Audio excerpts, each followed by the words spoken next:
Charley Parkhurst was an infamous whip-cracking stagecoach driver who ran passengers and cargo from San Francisco to San Juan Bautista during the California Gold Rush. An orphan and a runaway, Charley, assigned female at birth, escaped into a new life by borrowing men's clothes, learning the reins, and heading out west to start a new life on their terms. We set out to retrace Charley's most memorable stagecoach routes.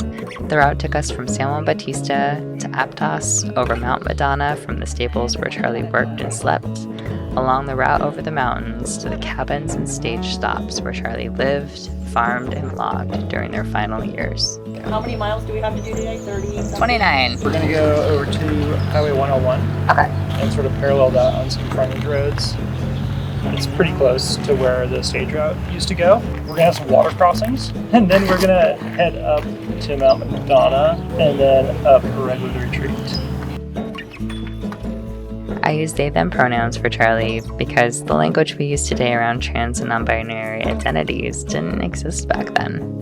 Quiet and rugged, Charley spent most of their time alone in nature, seeking comfort and solitude in physical labor. As queer and trans cyclists, it's hard to find examples of our history as it relates to the outdoors. Many of us have had challenging relationships with our bodies and how others perceive us, and so for many of us, outdoor activities like cycling can become a place of solace. We think better representation of these identities will support more riders to get into cycling and the outdoors.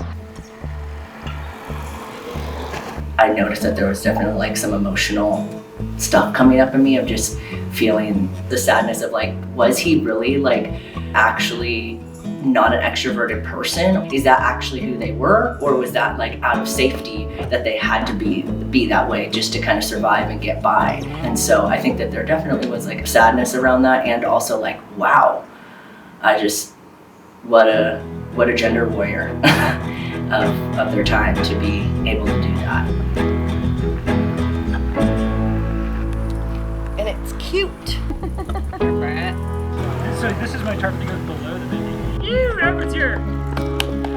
Hey, Brett, what's up? I thought I laughed. Where'd you go? That's the one in the show. Good. Just walk on time.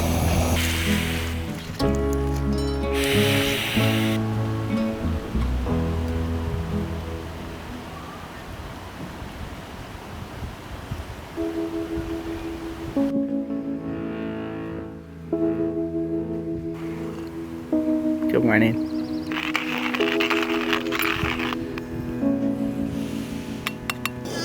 I woke up sweaty, as per usual. It's so intense. Or like It's so breathing intense. exercises where Oh, yeah. people are like, take a deep breath and like sit with it. And I was like, bro, I literally can't. Can you imagine maybe like transitioning at 5 or 6? Yeah. Yeah, I could have. It would have been way easier, I feel like.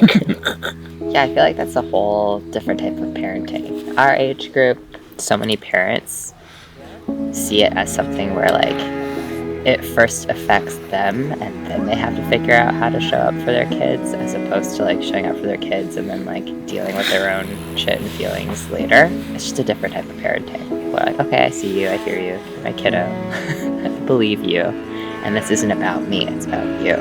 My parents' generation grew up with just such a sense of scarcity that like if you showed up with something different, it meant that they feel they did something wrong. Can you see the gold in here? How do I fix it? How do I fix you? How do I fix this?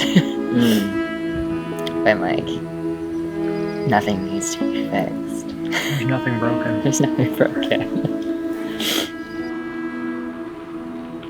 That feeling of finding community is something that has really meant a lot to me, and I do a lot more group rides, and I ride with people a lot more often, and I feel safety with those people in a similar way that I felt safe in nature. And I have this whole community of people that I can share really similar experiences with that I can't really share with anybody else. To be able to get out and just get simple and be away from it all, I think is huge and really restorative for me, and something that is like part of my mental health, and that has continued to be something that's really important to me pre-transition and now that I'm transitioning as well.